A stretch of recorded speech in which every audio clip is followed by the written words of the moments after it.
I evo me danas u Rijeci na Trsatu, odnosno na Trsatskoj gradini i tu sam s određenim razlogom.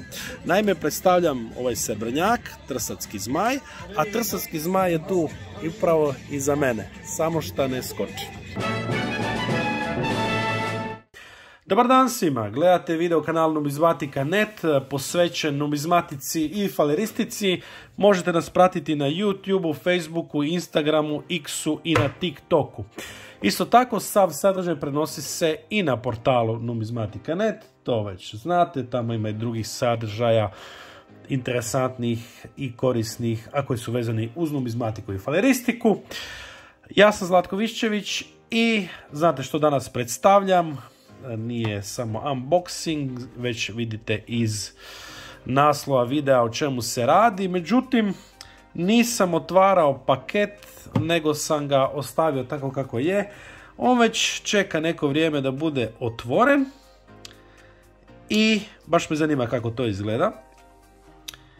Da vidimo kako to kad se otvara pošiljka koja dolazi iz Hrvatske kovnice novca, to jest ja sam već vidio, ali želim to predstaviti ovdje na kanalu. Pa da vidite kako izgleda otvaranje, unboxing, zajedno sa predstavljanjem onoga što je unutra.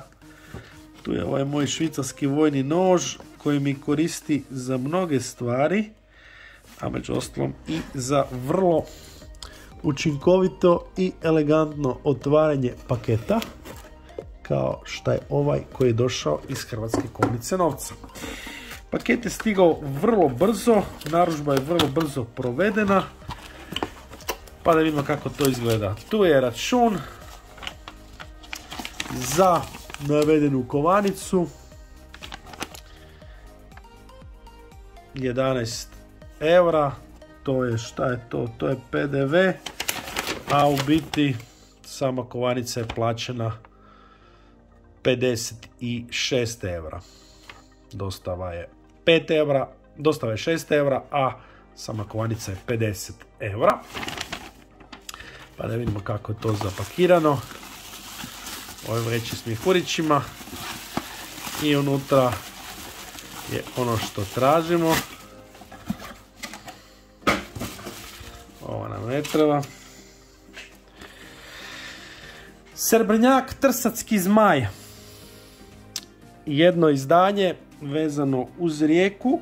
Do sad Rijeka nešto nije bila previše zastupljena na hrvatskim kovanicama, ali ovo je jedno izdanje koje je baš vezano uz Rijeku.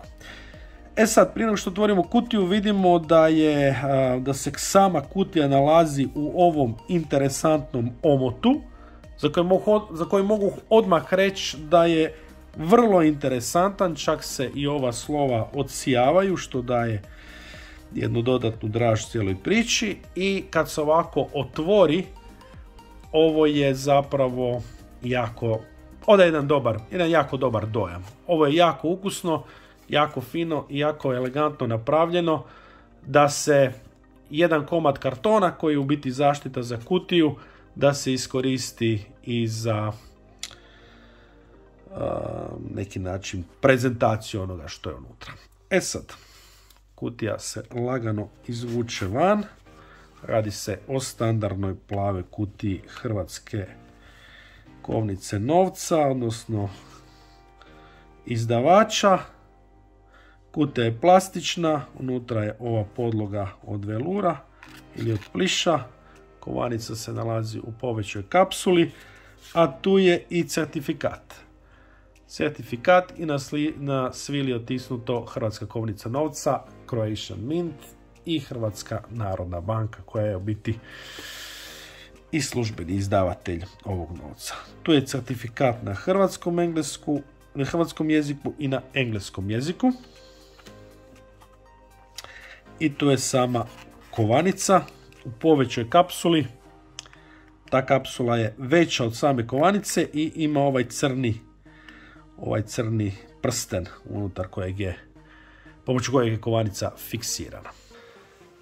Prema priloženom certifikatu, ovaj srebrnjak, Trsatski zmaj, Izrađen je od srebra, čistoće 999, ima masu od 31,103 grama, odnosno ima 1 uncu srebra i ima promjer 38,61 mm. Otkovan je u kvaliteti visokog kovničkog sjaja, obod je nazupčan, a izdano je ne više od 5000 komada prema službenim podacima. Izdavač je naravno Hrvatska narodna banka, proizvođač je Hrvatska kovnica novca, a autorica je poljska umjetnica Natalija Danis. Sad ovako, meni se čini da je ovo zapravo prvi strani autor, odnosno prva strana autorica hrvatskog novca, odnosno da ne dolazi iz naše zemlje. Na licu ovog srebrnjaka nominalne vrijednosti 4 eura dominira lik trsatskog zmaja. A ovo tu je taj trsatski zmaj glavom, ne možemo reći bradom, ali kljunom da.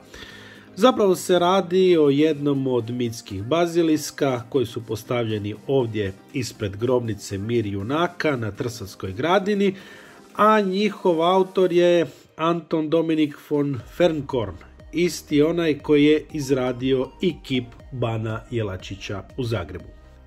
Zmaj, odnosno bazilisk, je na ovoj kovanici prikazan sa raširenim krilima, glava je usmjerena na desno, a u desnoj kandži drži štit s grbom obitelji Nižan. Lijevo iznad zmaja je oznaka nominale 4 euro, odnosno 4 eura kako bi to na hrvatskom trebalo glasiti, a uz gornji rub kovanice je polukružni natpis Republika Hrvatska. Na naličju je isto tako trsatski zmaj sa raširenim krilima, ovog puta nema grb, krila su raširena, vidljiv je i rep, a iznad njega je polukružni natpis Trsatski zmaj. Desno od glave je oznaka godine 2024. godina. Na samoj kovanici, odnosno na ovom srebrnjaku, nema nešto previše detalja koji bi se sad ovdje dali interpretirati. Inače, sam motiv koji se javlja na novcu je nekako izabran na način da ima neko povijesno utemeljenje, odnosno i postoji neka tradicija koja se odnosi na zmajeve, odnosno trsatske zmajeve, odnosno baziliske. Međutim, dosta je neobično da se u Hrvatskoj izdaje ovakav prigodni novac, no što je tu je. Neki hvale ovo izdanje kao jedan određeni iskorak, kao jedan pozitivan smjer u modernoj hrvatskoj numizmatici, međutim ima i jedan dio kritičara kojima se ovakav dizajn, odnosno ovakva tematika im se ne sviđa. Sad, ja sam među onima koji možda nisu previše skloni ovakvim motivima, međutim nisam ja kriterij za sve, naravno ukusi su različiti, nekima se ovo sviđa, nekima se ne sviđa.